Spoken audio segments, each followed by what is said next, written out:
Hello, hi, and welcome back to another video. Today's going to be another short one. We're going to be distinguishing between worry and anxiety because they are two emotions that people tend to get mixed up, where they actually are very different and they have very different implications. If that sounds interesting to you, make sure to sit back, relax, enjoy this video, and hopefully learn how to distinguish and differentiate between the two emotions.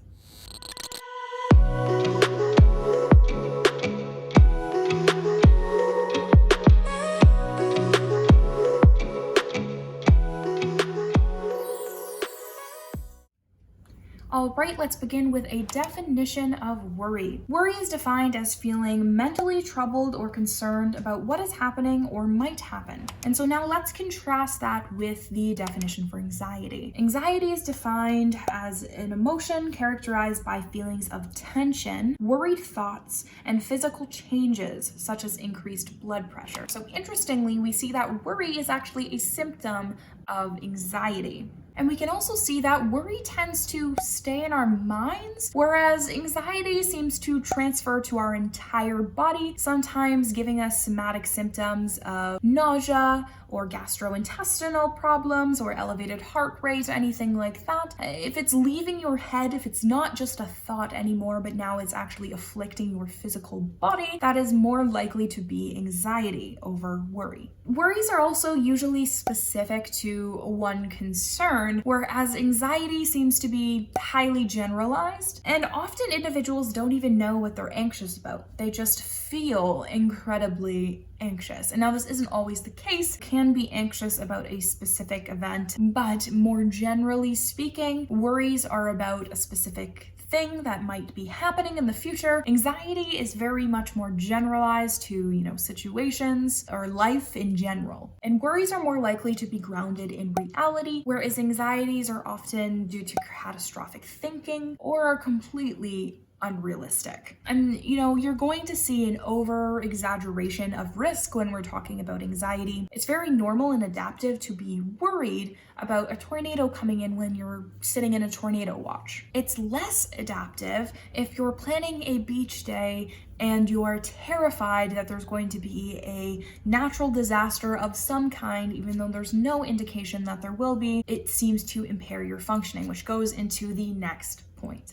Worrying does not impair functioning. Worrying is a thought that seems to come over your head. It seems to go away. It's relatively short term, and then you're able to move on, move past it, and probably never think about it again. Anxiety, on the other hand, is long term. It's persistent, and it will remain without proper guidance or treatment. And because of that, anxiety will impair your day-to-day functioning. And this is where you tend to see a line being drawn in the sand. When something begins to impair your functioning, that is when we start seeing people being diagnosed with disorders. So this is when it becomes a lot more serious. You don't want your mental health to be impairing your life, to be stopping you from doing things that you once enjoyed. And I want to wrap up by saying that neither anxiety and worry is troubling in and of itself. They're actually very adaptive. Worry and anxiety might have saved you all those years ago when we were living in caves and, we had to be worried about tigers chasing us and hunting us down. They could have saved you. And now today, with our different set of threats, they're less adaptive. And when anxiety starts to impair your functioning, I would advise you to reach out to a mental health professional and to get one-on-one support, because it can be very, very debilitating, and you deserve to not live with anxiety. It doesn't have to be the case. It's a very, very treatable disorder, one of the most treatable actually, so I do recommend reaching out to a healthcare professional